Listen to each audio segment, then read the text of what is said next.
everyone. How are you doing? My name is Brigida Toruño, and welcome to Uno Souls Chat. As we are all adjusting to this greatly changed societal situation, I've been called to chat with Uno Souls, and they are people that are beacons of light in our community. We want to connect all of us together in hope, courage, and love. I am honored to be chatting today with Darryl Haley, an Uno Soul.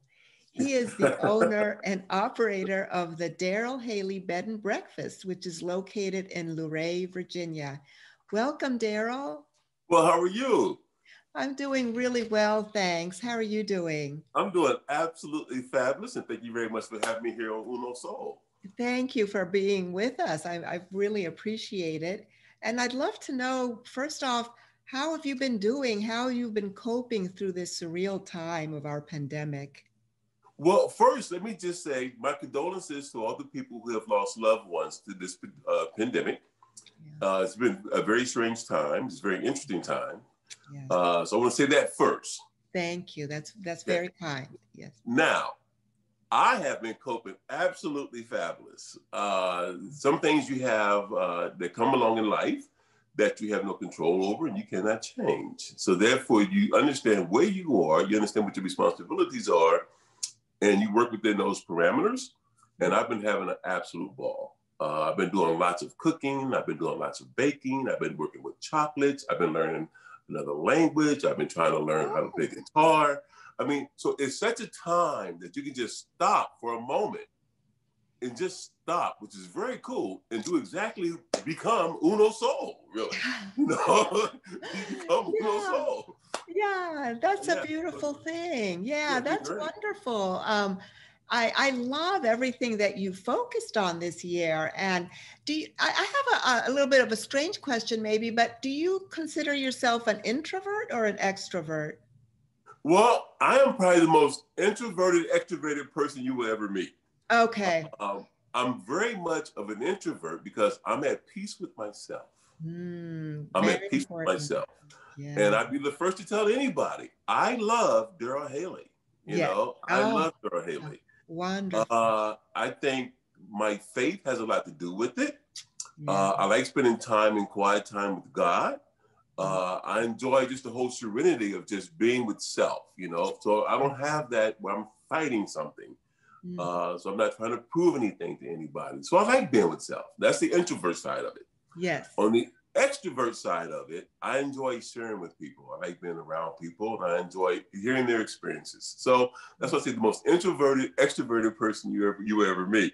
Okay. I like my time, but then again, I like being around people. Yeah, it's interesting because I feel like I'm the same way. I'm definitely an introvert, a learned extrovert, and enjoy people and their stories too, which may be how Uno Souls chat started. You're right.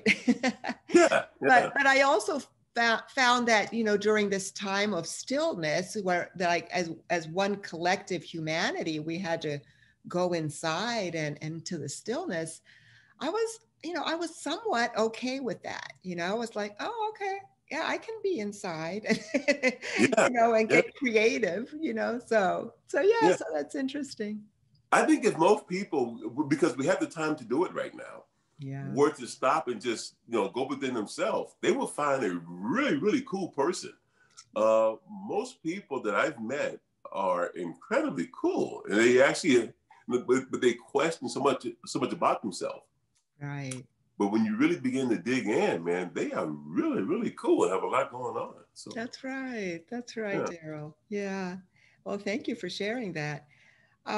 So we hear that you have a passion for music, and I'd love to hear more about that because I do too. And but we hear that you use that to help veterans and children. So I'd love it if you could tell us more about that. Well, music. I love music. I love everything about music. Music is one of the things that transcends across all cultures, all continents, and all places. It's the one thing that regardless of where you are, you drop a beat, Rashida, somebody's going to move. That's right. Somebody's going to move. That's true. You know, whether you're in an African American community, a Buddhist, I don't care what community you're in, you drop a beat, somebody's gonna move. That's right. As a Latina, I agree. Oh yeah, yeah. And I'm gonna come back to that because there's something that we do with that, which is very critical. But when you look at music, music is the one thing that expresses, and it fills in the voids where words cannot express. So therefore, it does so much. You know, mood can change your biorhythms. You know, music can change your moods. I mean, music can do so much. So what do I do with it? Music is a part of the Veterans Music Therapy Program to help with PTSD as well as TBI. So PTSD, post-traumatic stress disorder, as well as traumatic brain injury, as well as other things, the hidden injuries that you cannot see. Music is a big part of the therapy program. So we utilize national parks, as well as the Lincoln Memorial, the Grand Canyon, the Sylvan Theater, the Washington Monument here in Washington, D.C., and we bring different genres of music to play and perform for the public. Now, on top of that, we bring in organizations and associations that deal with family members who are dealing with military return personnel with PTSD and those particular injuries. So we provide the space, the associations or organizations come in and they're able to disseminate information to those particular family members and assist them in handling their loved ones with PTSD. Over the years that we've been doing it, we have actually prevented, because of music, or music has prevented, at least 2 suicides where guys were willing to take their life from the military because they just figure it's all over. But the music itself, you know, kind of turned it around. Luckily, we had someone on hand who was part of the Veterans Administration. We were able to talk to the guys, give them help, give them treatment, and things turned out very, very well. But that could have been a disaster in itself, but it wasn't. Now, music again, how do we broaden it out to bigger communities? We did something with music with the Latino community. Okay, we did salsa on the mall. If you, Fun. We did salsa on the mall. So if you look at cultural communities, African American community, Latino communities, those are not big communities that go to national parks because there's a feeling of being unwelcome per se. You know, you just call it what it is. Or what's my tie to the national park? So we started doing salsa on the mall at the Lincoln. It's the biggest salsa party in Washington, D.C. And I'm calling it a party on purpose. We bring in live bands and it's on and popping. Nice. But for 5 minutes, we're able to educate over 1,000 to 5,000 Latinos and African Americans and everyone else about their culture and their connection to national parks. Very good. Then they begin to come back to the national parks and visit the national parks, which is great because it's their space. Exactly. It's their space. Go visit it and go enjoy it. But yes, we do it every May. It's also on the mall. That's wonderful. Very, very nice. Well, congratulations. I love all of that, how you just are connecting, you know, the different communities of color with the idea of the national parks. I mean, that's a great thing. Oh, it's very cool. To see it live is phenomenal. I bet. Yeah, I can't wait until we can do those sorts of things outside again. I know it, right? Yeah. Well, thank you. Well, you have had just like beautiful careers in your life, and you are a former NFL star and you know, successful business owner, and now a bed and breakfast owner, as well as a bakery owner. So many wonderful things. I mean, can you please tell us some of your story? This is kind of corny, but yeah, life is sweet.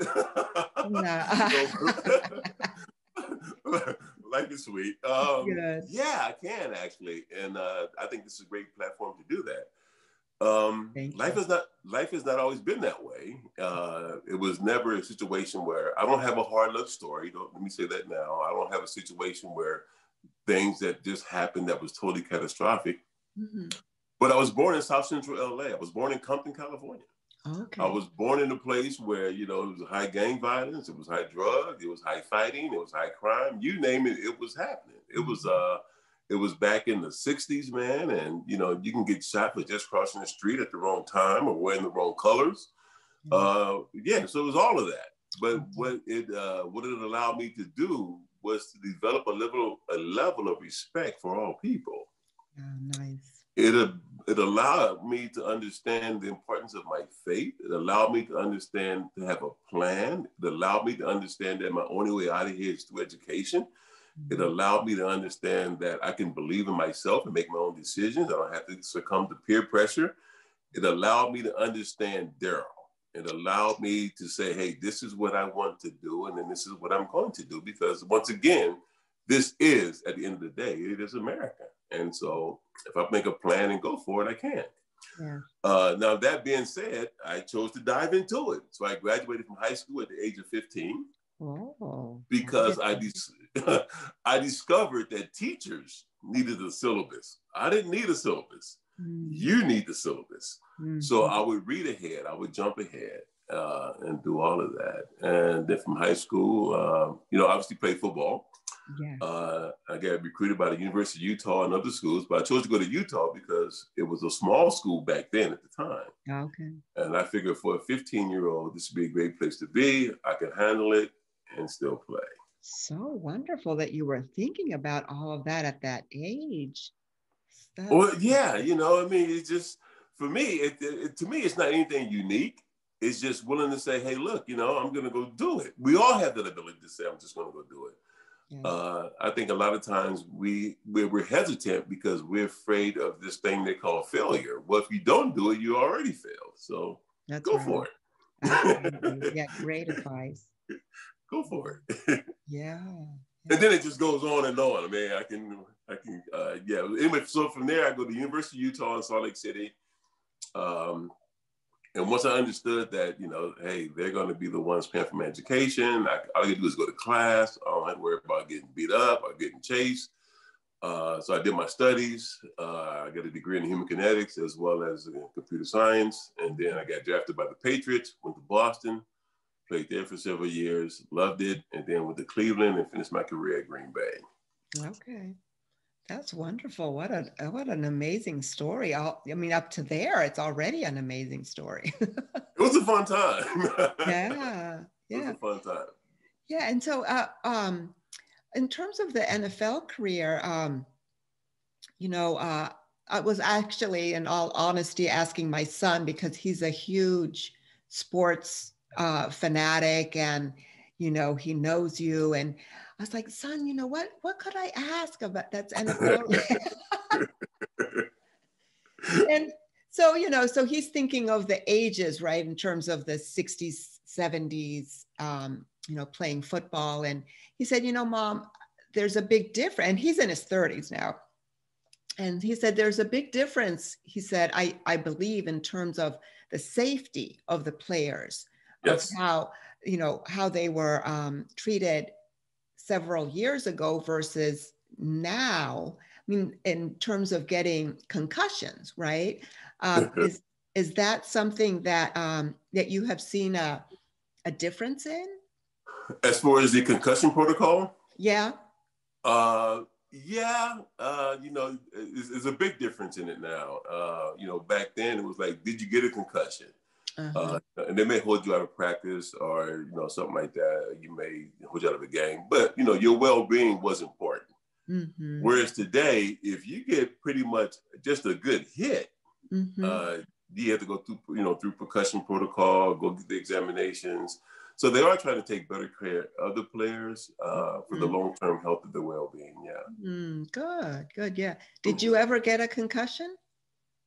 I think maybe one or two. Oh, okay. I guess it's inevitable as a player. I know I got one for sure, but here's the thing about concussions, right? Anybody can get a concussion.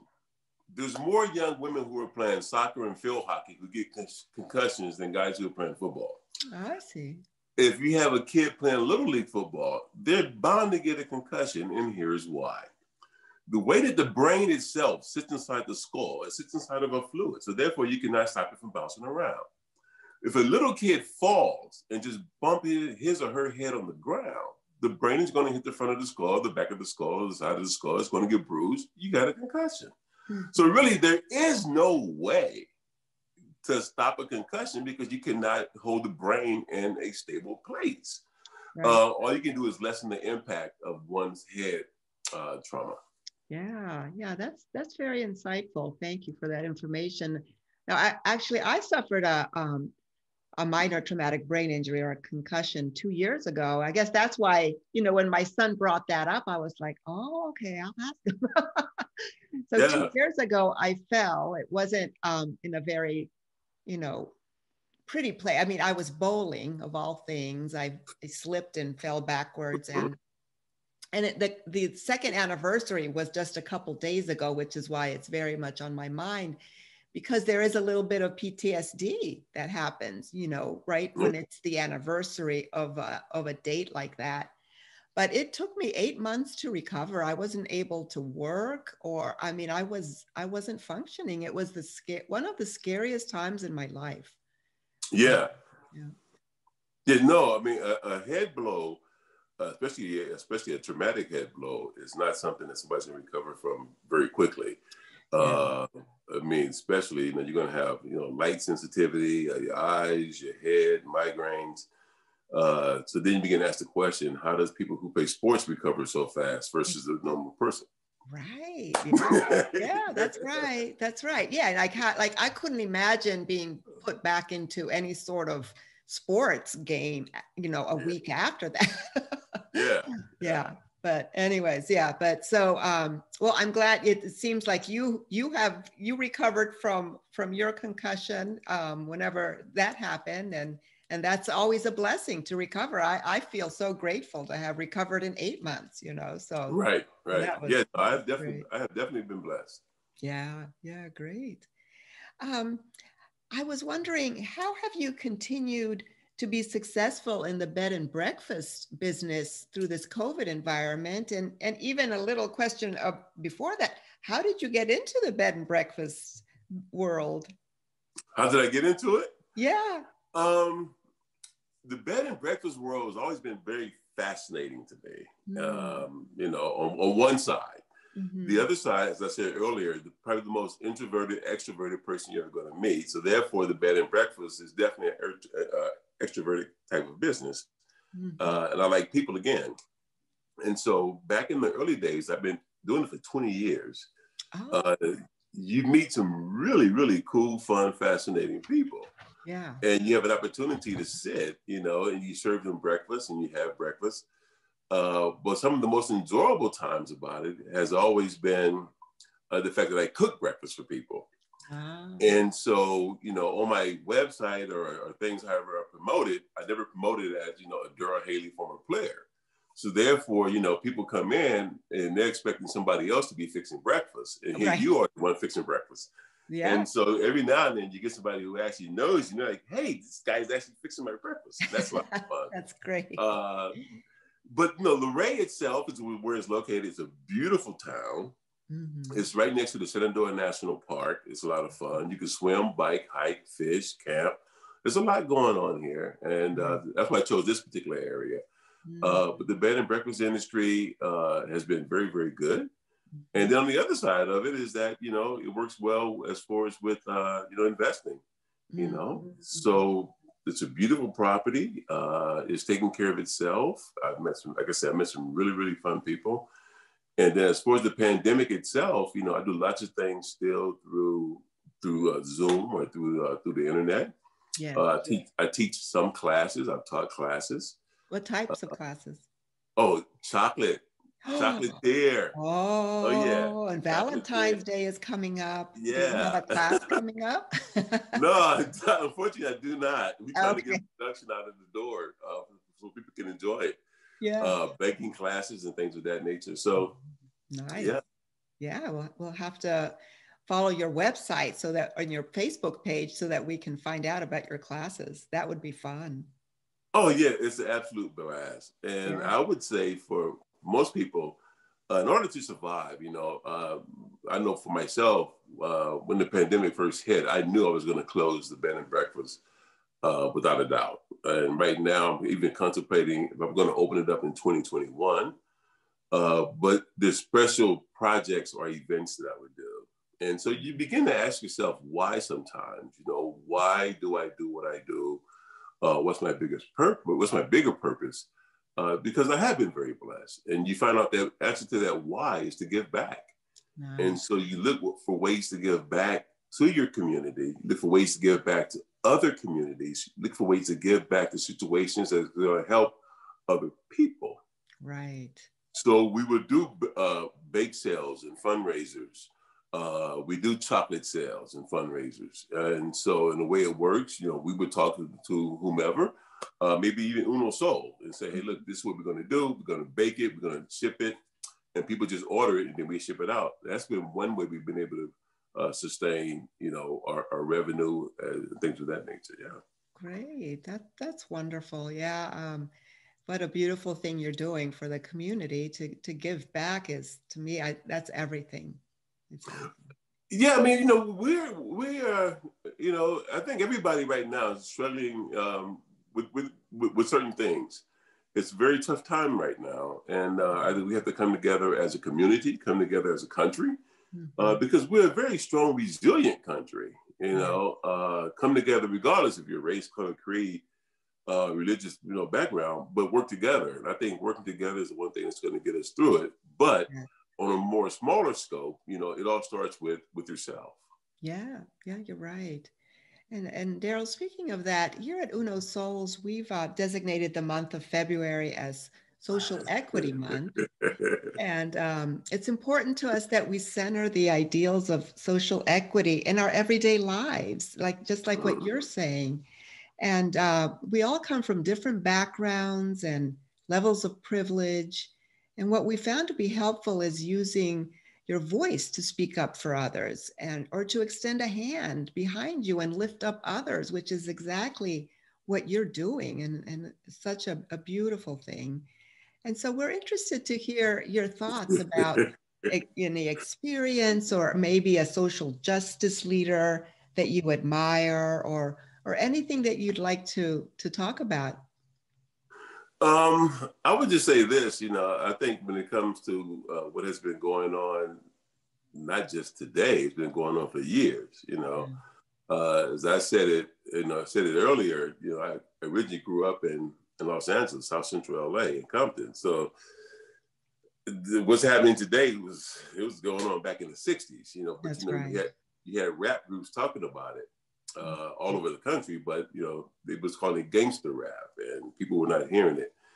But now, that being said, some of those things help perpetuate the situation and some of those things help solve the situation. That's right.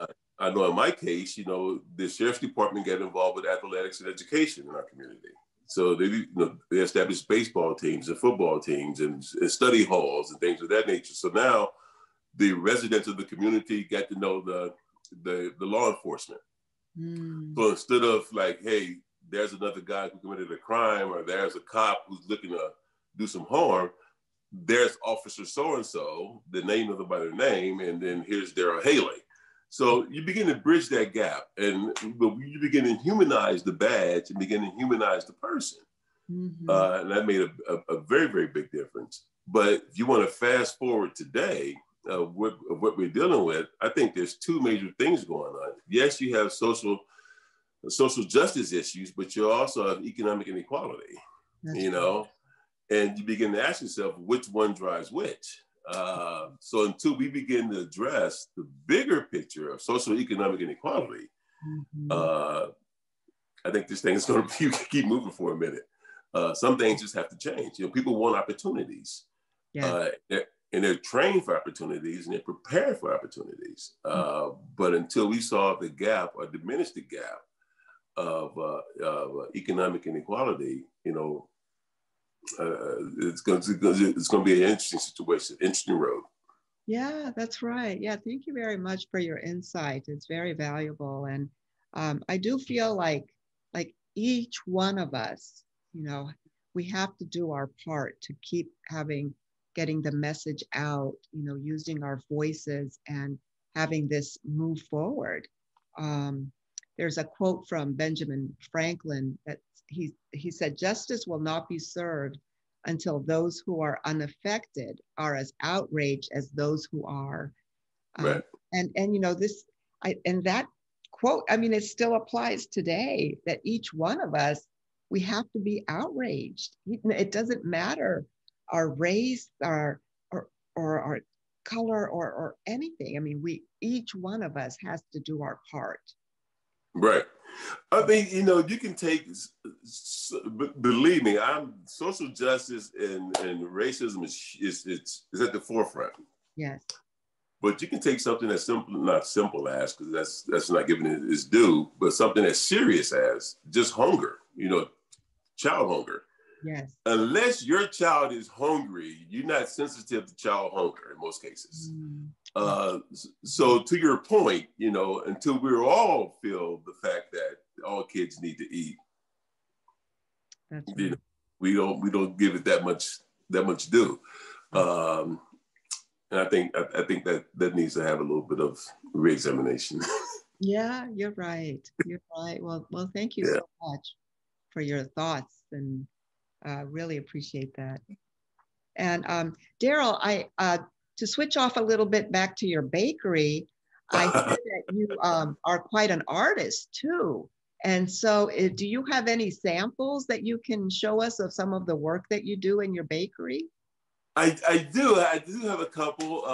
Everything here is done in the artisan fashion. Nothing is mass produced. We don't use chemicals and things of that nature for preservatives. Mm-hmm. And so what do? We do cookies. We do chocolate chip cookies, oatmeal raisin cookies, and peanut butter cookies. We do cookie sandwiches, all kinds of fun stuff, as well as cakes, pound cakes. I have a lemon citrus. I have a chocolate ganache pound cake, as well as a sour cream pound cake with a lemon glaze. That sounds that sounds great.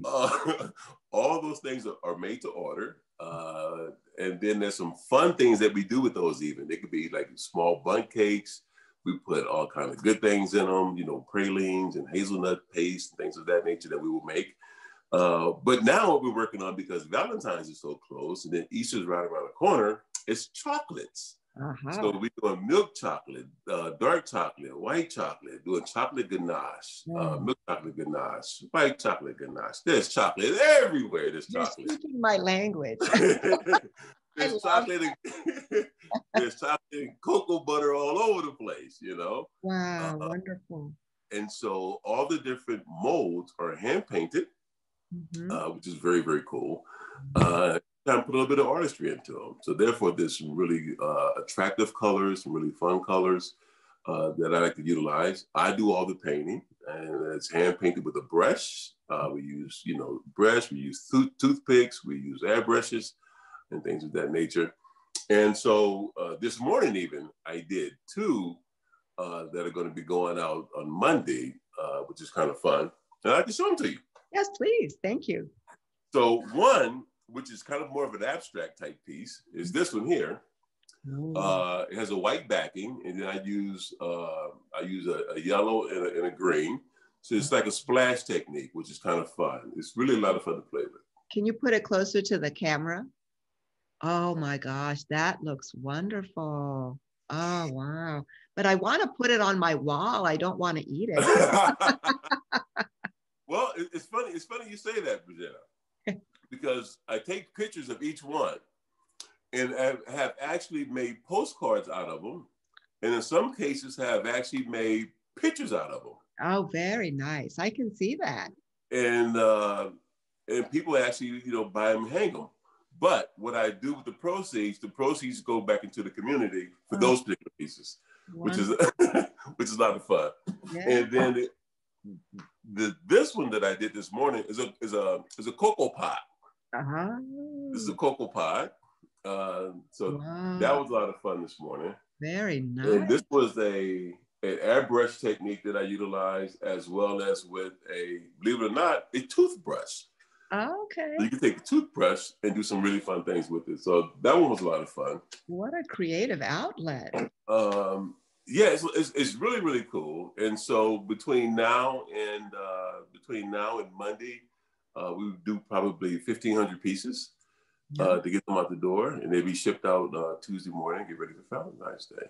Wonderful. That's great. Congratulations. What wonderful endeavors that you have. Yeah, it's a lot of fun. I just think life is meant to be enjoyed. Really. And no, everything is not perfect. Everything is not perfect, but you can make things that you have control over, per se. Make them as perfect as you can for yourself, and you make it fun. Yeah. It's how you go into things, like the attitude that you go into, the intention, right? That you go into things with. It makes a big difference. Yeah. Right. Well, thank you so much, Darryl, for taking the time to chat with me. I've enjoyed it so much. I feel like we could talk for hours. You're such an interesting person. Had such a wonderful background. And Darryl, I wondered if you could leave us with some words of wisdom. Some words of wisdom. Wow. Yeah, I mean, the things I would always tell anybody, before you judge others, look at yourself. If you look at other people's expectations, expect that of yourself. And at the end of the day, it ain't very complicated, but just love, man. It's just love conquers. I don't have a whole lot of things that I live by as far as these great sayings. Yeah. But I try to love people and love myself. And usually God will watch over that. He will put in my life who I want or who I need. And in some cases, he will remove people, that needs to be removed. That's right.